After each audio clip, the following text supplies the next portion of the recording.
Friends, मैं दिनेश कुमार, स्वागत है आपका आपके चैनल पर। फ्रेंड्स, आज का हमारा टॉपिक है टैकोमेट्री के पार्ट 2 को देखते हुए टैकोमेट्री कांस्टेंट कैसे फाइंड आउट किए जाते हैं, कांस्टेंट कितने प्रकार के होते हैं, यही आज का हमारा टॉपिक रहने वाला है। क्लियर फ्रेंड्स, काफी इंपोर्टेंट टॉपिक है। टैकोमेट्रिक सर्वे हमारा ज्यादा बड़ा सर्वे नहीं होता, इससे कुछ गिने चुने क्वेश्चन होते हैं जो एग्जाम में ज्यादातर पूछे जाते हैं। ठीक है, उनमें से टैकोमेट्रिक कांस्टेंट पर आपका न्यूमेरिकल प्रॉब्लम भी बनती है और टैकोमेट्रिक वैल्यू कितनी फाइंड आउट होती है ये भी डायरेक्ट क्वेश्चन पूछ लिया जाता है। क्लियर फ्रेंड्स, तो आज के टॉपिक में हम यही देखने वाले हैं कि जो हमारा टैकोमेट्रिक कांस्टेंट है वे कौन कौन से होते हैं और कैसे उनको फाइंड आउट करते हैं और कितनी उनकी वैल्यू रहने वाली होती है। क्लियर, तो टैकोमेट्रिक में हम देखते हैं, मैंने आपको प्रीवियस लेक्चर में बताया था कि टैकोमेट्रिक सर्वे क्या होता है। टैकोमेट्रिक सर्वे जिसमें हम हॉरिजॉन्टल डिस्टेंस को फाइंड आउट करते हैं, हॉरिजॉन्टल और वर्टिकल को कंट्रोल में लाते हैं। ठीक है, ये था। लेकिन जो टैकोमेट्रिक है, मैंने आपको बताया था कि एक ऑर्डिनरी थ्योडोलाइट को ही टैकोमेट्रिक सर्वे के लिए यूज कर जाता है। क्लियर फ्रेंड्स, कैसे यूज करते हैं? हमारा जो थ्योडोलाइट होता है उसमें एक्सटर्नल फोकसिंग के लिए यदि उसके अंदर एनालिटिक लेंस प्रोवाइड कर दिया जाए तो उसको ही टैकोमीटर कहा जाता है। क्लियर फ्रेंड्स, ये भी आपको याद रखना है कि टैकोमीटर में थ्योडोलाइट का प्रयोग कैसे है। यदि एक्सटर्नल फोकसिंग के लिए थ्योडोलाइट में एनालिटिक लेंस प्रोवाइड कर दिया जाए तो उसको ही टैकोमीटर कहा जाता है। कैसे करते हैं देखना, ये प्रीवियस लेक्चर में हम देख चुके थे, जो हमने एंगल पर दो इंटरसेक्ट फाइंड आउट किए थे स्टाफ के। फिर क्लियर फ्रेंड्स, यहाँ पर एस को हम क्या बोलते थे? Staff intercept. ये हमारा होता है स्टाफ इंटरसेप्ट, जिसको हम फाइंड आउट कर सकते हैं S2 माइनस S1 से। क्लियर, अल्फा एंगल था यहाँ पर जो कि कांस्टेंट वैल्यू थी, मैंने आपको ये लिखवा दी थी। हम बात कर रहे हैं कि इसमें हम एनालिटिक लेंस का प्रयोग कैसे करते हैं। तो देखना, यदि इनको पीछे की ओर इंटरसेप्ट किया जाए तो मान लो हमने इसमें लेंस प्रोवाइड कर दिया, ये ऐसे, ये हमने लेंस प्रोवाइड कर दिया। क्लियर फ्रेंड्स, और इसी लेंस को हम यहाँ पर एनालिटिक लेंस का नाम देते हैं। ये हमने एक लेंस प्रोवाइड करा दिया यहाँ पर, ये लेंस यदि आप थ्योडोलाइट के साथ यूज करते हो, इसको बोलते हैं एनालिटिक लेंस। एनालिटिक लेंस यदि एक्सटर्नल फोकसिंग के लिए थ्योडोलाइट में एनालिटिक लेंस प्रोवाइड करा दिया जाए तो उसी को कहा जाता है टैकोमीटर। याद रखना, आपसे कोई टैकोमीटर पूछ ले और ये पूछ ले कि एनालिटिक लेंस का टैकोमीटर के अंदर क्या यूज है, तो आपको बता देना है कि यदि थ्योडोलाइट में एनालिटिक लेंस लगा दिया जाता है तो उसी को ही टैकोमीटर कहा जाता है। क्लियर फ्रेंड्स, याद रखना है। अब टैकोमीटर का ये सेंटर अगर हम यहाँ पर ड्रॉ करते हैं, ये आपका टैकोमेट्रिक सेंटर होगा। तो टैकोमीटर के सेंटर यानी कि एनालिटिक लेंस के सेंटर से लेकर और यहाँ पर जहां पर आपका ये एंगल बन रहा है, इसके बीच की जो डिस्टेंस होती है फ्रेंड्स, इस डिस्टेंस को हम नाम देते हैं एफ। एफ का मतलब यहाँ पर होता है focal length. Clear friends, F को यहाँ पर फोकल लेंथ कहा जाता है। ठीक है, ये फोकल लेंथ आप लोगों ने पढ़ी हुई है, कैसे फाइंड आउट करेंगे इसको भी देखते हैं अभी। ठीक है, तो एनालिटिक लेंस और जहां पर ये एंगल बना है इसके बीच की जो डिस्टेंस है इसको फोकल लेंथ कहा जाता है। क्लियर फ्रेंड्स, अगर ये लाइन हम थोड़ा पीछे की ओर ड्रॉ कर देते हैं ऐसे, क्योंकि ये तो एनालिटिक लेंस है, इसी एनालिटिक लेंस को हम किस रूप में पढ़ रहे थे? इसी एनालिटिक लेंस को हम पढ़ रहे थे ऑब्जेक्टिव लेंस के रूप में। तो ये तो ऑब्जेक्टिव लेंस है, इससे पहले कहीं आईपीस भी रही होगी। ठीक है, कहीं आईपीस रही होगी, उसके अंदर लगे हुए आपके लेंस रहे होंगे। तो मान लेते हैं कि आईपीस पर हमने एक वर्टिकल एक्सिस यहां पर मान ली, ये हमने एक आईपीस पर एक वर्टिकल एक्सिस मान ली, कुछ भी नाम दे दो उसे, मान लो, हमने इसको नाम दे दिया। ये हमारी एक वर्टिकल एक्सिस है। क्लियर फ्रेंड्स, वर्टिकल एक्सिस का मतलब क्या है? जो हमारी ऑब्जेक्टिव लेंस के ऊपर इमेज बनेगी, उस इमेज को हमने यहाँ पर दर्शाने के लिए आपने वर्टिकल एक्सिस मान ली। ठीक है, ये वर्टिकल एक्सिस हमने इस जो ऑब्जेक्टिव लेंस के ऊपर इमेज बनेगी उसको दर्शाने के लिए मान लिया, और मान लिया कि इसकी लेंथ हमारे पास यहाँ पर आई है। ये लेंथ हमने मान लिया आई। यहाँ पर आई को friend image length of image कहा जाता है। लेंथ ऑफ इमेज, ये जो इमेज आपके ऑब्जेक्टिव लेंस के ऊपर बन रही है उसकी लेंथ हमने मान ली यहाँ पर आई है।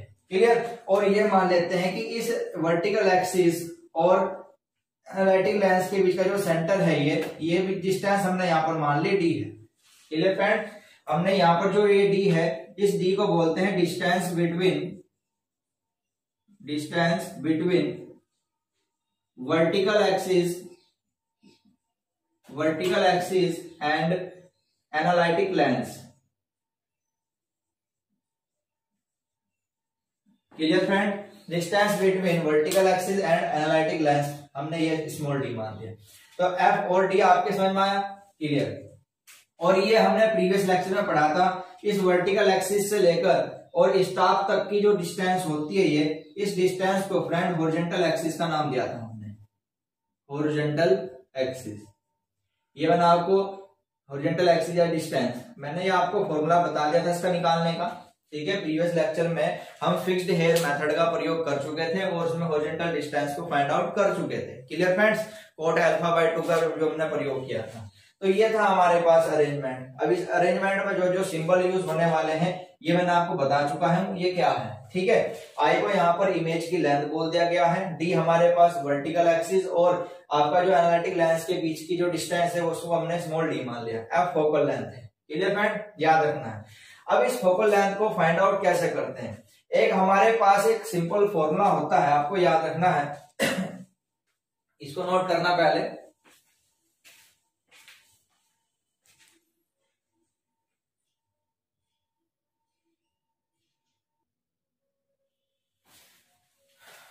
तो देखना फ्रेंड्स, बात करते हैं इस फोकल लेंथ के ऊपर। ये जो हमारे पास यहाँ पर फोकल लेंथ होती है फ्रेंड्स, आप जानते हैं अगर हमारे पास सपोज करो 2 लेंस का हमने प्रयोग कर रखा है, ठीक है। हमने अगर 2 लेंस का प्रयोग कर रखा है तो एक लेंस के लिए फोकल लेंथ हम मान लेते हैं f1, दूसरे लेंस के लिए फोकल लेंथ हम मान लेते हैं f2। तो उन दोनों का रेशो, उन दोनों का अनुपात बराबर होता है, मान लिया f1 अपॉन f2। f1 एक लेंस की फोकल लेंथ है और f2 दूसरे लेंस की फोकल लेंथ है, ठीक है। याद रखना ये f1 और f2 का रेशो इक्वल होता है इस s अपॉन i के। याद रखना है आपको ये फॉर्मूला, s अपॉन i के, ठीक है। f1 upon f2 is equal to s upon i। f1 पहले लेंस की फोकल लेंथ है, f2 दूसरे लेंस की फोकल लेंथ है, s स्टार का इंटरसेक्ट है जिसको s2 माइनस s1 से हम फाइंड कर सकते हैं। और आई मैंने आपको अभी बताया इमेज की लेंथ होती है, कितनी लेंथ तक इमेज है ये आपके पास क्या है, आई है। तो इन दोनों का अनुपात f1 अपॉन f2 के बराबर होता है, याद रखना है। Clear friend? अब हमारे द्वारा जो फॉर्मूला पढ़ा गया है इस फोकल लेंथ को फाइंड आउट करने का, जो आपने अपने प्रीवियस पढ़ाई में कर रखा है, आप जानते हो 1 अपॉन f बराबर होता है 1 upon f1 plus 1 upon f2 के, ठीक है। ये फोकल लेंथ का फॉर्मूला आपने पढ़ा है, 1 अपॉन f बराबर होता है 1 upon f1 plus 1 upon f2। ये फोकल लेंथ निकालने का फॉर्मूला होता है। अगर यदि फ्रेंड हमें देखो, हमें इस फोकल लेंथ से कोई मतलब नहीं है, हमें पहुंचना है अपने कांस्टेंट पर। हम टैकोमेट्रिक कांस्टेंट का अध्ययन यहाँ पर कर रहे हैं। टैकोमेट्रिक कांस्टेंट आपके पास 2 प्रकार के हैं, एक मल्टीपल कांस्टेंट और एक एडिटिव कांस्टेंट। हमको इन दोनों को फाइंड आउट करना है। क्लियर? तो हमें यहां तक पहुंचना है। यहां तक पहुंचने के लिए हम जो टैकोमीटर यूज कर रहे हैं उसके जो एलिमेंट है उन्हीं का प्रयोग करते हुए हमें ये दोनों कांस्टेंट यहाँ पर फाइंड करने हैं। Clear friend? तो देखते हैं, यदि हमें इस फोकल लेंथ के फॉर्मूले में f1 से मल्टीप्लाई कर दूं, ठीक है, f1 से मल्टीप्लाई करने पर, यदि इस फॉर्मूले में f1 से मल्टीप्लाई कर दी जाती है तो आपको देखना है ये क्या फॉर्मूला बनेगा।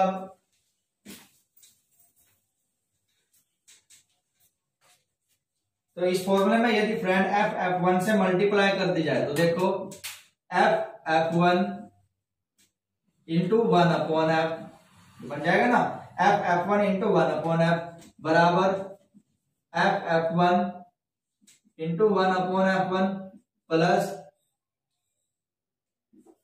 f1 into 1 upon f2। ये फॉर्मूला हमारे पास बन जाएगा। ये कवर हो गया ना?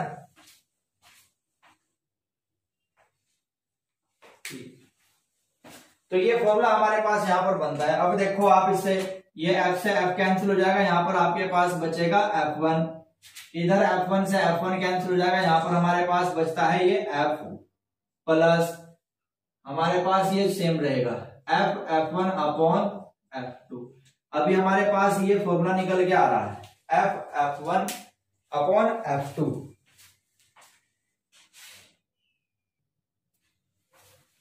तो ये फॉर्मूला बना फ्रेंड हमारे पास यहाँ पर। अब हमें क्या काम करना है, आप क्या काम करो, यहां से ये F देखते हो दोनों तरफ कॉमन है, इस F को बाहर कॉमन ले लो, तो अब आपके पास क्या बचेगा 1 प्लस F1 अपॉन F2। ये F1 के इक्वल आ गया, F आपने कॉमन ले लिया तो यहाँ पर 1 बचेगा और इधर F1 अपॉन F2 का फॉर्मूला आपके पास ये बन जाता है। ठीक है फ्रेंड्स, हमने पढ़ रखा है ये डी हॉरिजॉन्टल डिस्टेंस। देखो हॉरिजॉन्टल डिस्टेंस आपके पास कैपिटल डी क्या है, ये आपके पास कैपिटल डी होता है यहाँ पर हॉरिजॉन्टल डिस्टेंस, क्षैतिज दूरी, हॉरिजॉन्टल डिस्टेंस। और ये हॉरिजॉन्टल डिस्टेंस इक्वल किसके दिखाई देती है, ये हमने इतना दूर गैप बना दिया है, ये बराबर होती है इस F और D के। ठीक है, इस F और D के बराबर होती है ये हॉरिजॉन्टल डिस्टेंस। यदि F हमारे पास दो है, एक F1 है और एक F2 है। अभी एक लेंथ की बात करते हैं, एक फोकस लेंथ को लेकर चलते हैं, तो D बराबर F1 प्लस D। ये मत सोचना कि ये यहां तक दिखाई हुई है, एक्चुअल में हॉरिजॉन्टल डिस्टेंस इस D और इस F को ही कहा जाता है। ठीक है, तो मैंने क्या काम करा, F और D का जो सम है वो बराबर होता है हॉरिजॉन्टल डिस्टेंस D के। अब F हमारे पास दो है, एक F हमारे पास F1 है और एक F हमारे पास F2 है। ठीक है, तो अभी मैं इस F1 को लेकर चलता हूं, तो horizontal distance F1 plus D के इक्वल हो जाती है। क्लियर फ्रेंड्स, अब आप ये देखो ये D सेम रहा, यहाँ F1 इसके इक्वल है, तो ये फॉर्मूला आप यहां पर पुट अप कर दो। ठीक है, तो इसको यहां पर रखोगे F1 plus F1 upon F2 और प्लस ये हमारे पास D आ जाता है। ठीक है, हमारे पास क्या आ गया, ये D आ जाता है इधर। ओके फ्रेंड्स, कोई प्रॉब्लम यहां तक?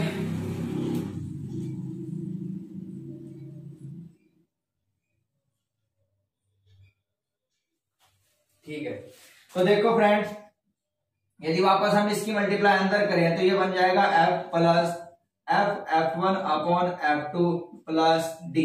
फ्रेंड्स, आपने अभी पढ़ा ये जो F1 अपॉन F2 इक्वल है, F1 अपॉन F2 अभी इक्वल था, मैं आपको बता देता हूं, F1 अपॉन F2 अभी आपने पढ़ा S अपॉन I के इक्वल था। ठीक है, F1 अपॉन F2 अभी S अपॉन I के इक्वल था, तो F1 अपॉन F2 जगह आप S अपॉन I का फॉर्मूला यहाँ पुट कर सकते हो, तो ये बन जाएगा F प्लस F सेम रहा और ये S अपॉन I बन गया और प्लस D। कोई प्रॉब्लम यहां तक? ठीक है, इधर देखते हैं। अब आप क्या काम करो, इस F और D को साथ लिख लो, क्योंकि सभी जोड़ में है तो हम इनको साथ लिख सकते हैं। तो आपके पास ये D बराबर F प्लस D, ये अलग लिख दिया हमने दोनों का सम, और ये अलग लिख दिया F S अपॉन I, ये हमने अलग लिख दिया। क्लियर फ्रेंड्स, कोई प्रॉब्लम यहां तक? ठीक है, F प्लस D अलग लिख लिया और ये हमने अलग लिख लिया। अब आप क्या काम करो, इसको पहले लिख लो, इसको बाद में लिख लेते हैं, और ये मैं क्या काम करता हूं, इस S को बाहर ले लेता हूं और F को अंदर, यानी कि F अपॉन I और S बाहर ले लिया। कोई प्रॉब्लम यहां तक? S हमने बाहर ले लिया और F को उधर, क्योंकि दोनों गुणा में कर सकते हैं हम ये काम, तो ये लिख दिया प्लस ये हमारा F प्लस D सेम रहा। क्लियर यहां तक? यहां तक बताओ कोई प्रॉब्लम है तो? बस हम 5 तक पहुंच चुके हैं। ठीक है, ये बन गया। अब फ्रेंड यहां पर जो ये F अपॉन I है, इस F अपॉन I को ही मल्टीपल कांस्टेंट कहा जाता है। याद रखना है, F अपॉन I को ही मल्टीपल कांस्टेंट कहा जाता है। तो here F upon I is multiple constant, और इसको मैंने बताया था कि मल्टीपल कांस्टेंट को हम कैपिटल K के द्वारा डिनोट कर रहे थे। और फ्रेंड हमारे पास जो F प्लस D है, इस F प्लस D को ही एडिटिव कांस्टेंट कहा जाता है। ये आपने इधर से नोट कर लिया होगा, इसको नोट कर ले।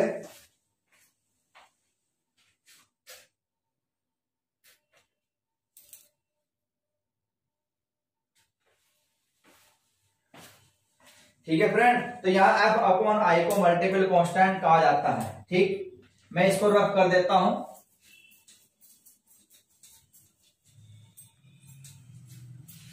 तो एफ अपॉन आई हमारा हो गया मल्टीपल कांस्टेंट, इसको हम कैसे डिनोट करते हैं। और जो ये एफ प्लस डी है, इस एफ प्लस डी को एडिटिव कांस्टेंट कहा जाता है, एडिटिव कांस्टेंट। और एडिटिव कांस्टेंट को मैंने फ्रेंड अभी बताया था कि हम कैपिटल सी से डिनोट करते हैं। क्लियर, तो एफ अपॉन आई हमारा बराबर हो गया के इक्वल, और एफ प्लस डी बराबर है हमारे सी के। ठीक है, तो अब देखो फॉर्मूला क्या बनने वाला है। तो कैपिटल डी बराबर एफ अपॉन आई की जगह हम क्या रख देंगे के, और एस सेम रहा। ठीक है, एस हमारा सेम रहा। एफ प्लस डी की जगह क्या रख देंगे हम सी। तो ये फॉर्मूला आपका यहां पर बनता है, मोस्ट इंपोर्टेंट फॉर्मूला है। इस पर आपकी न्यूमेरिकल प्रॉब्लम भी आती है, और इस पर आपका डायरेक्ट क्वेश्चन पूछ ले आता है कि के क्या है, सी क्या है, और डायरेक्ट ये फॉर्मूला भी एग्जाम में आ जाता है। क्लियर, कि सही रिलेशन को पहचान कीजिए। तो यहाँ पर बताइए फ्रेंड्स, कोई प्रॉब्लम है क्या। ठीक है, दोबारा रिपीट करता हूं, एफ प्लस डी को एडिटिव कांस्टेंट बोलते हैं, और S upon I F upon I को हम यहाँ पर बोलते हैं मल्टीपल कांस्टेंट, इसको कैपिटल के से डिनोट करते हैं। क्लियर फ्रेंड्स, और आपको याद रखना है इन दोनों की वैल्यू। ठीक है, ये तो हमारा एक फॉर्मूला बन गया। अब इन दोनों की वैल्यू की अगर बात करें, हमारा जो ये के है जिसको हमने कहा मल्टीपल कांस्टेंट, मल्टीपल कांस्टेंट की वैल्यू फ्रेंड फिक्स होती है, जिसकी वैल्यू होती है 100। हमारा जो मल्टीपल कांस्टेंट है इसका मान 100 होता है, ये आपको याद रखना है। क्वेश्चन बहुत इजीली बन जाता है। कैसे बनता है, एडिट, ये आपका जो सी है इसकी वैल्यू भी सुन लो, फिर आपको बताता हूं। यहां पर जो सी है इसको बोलते हैं एडिटिव कांस्टेंट,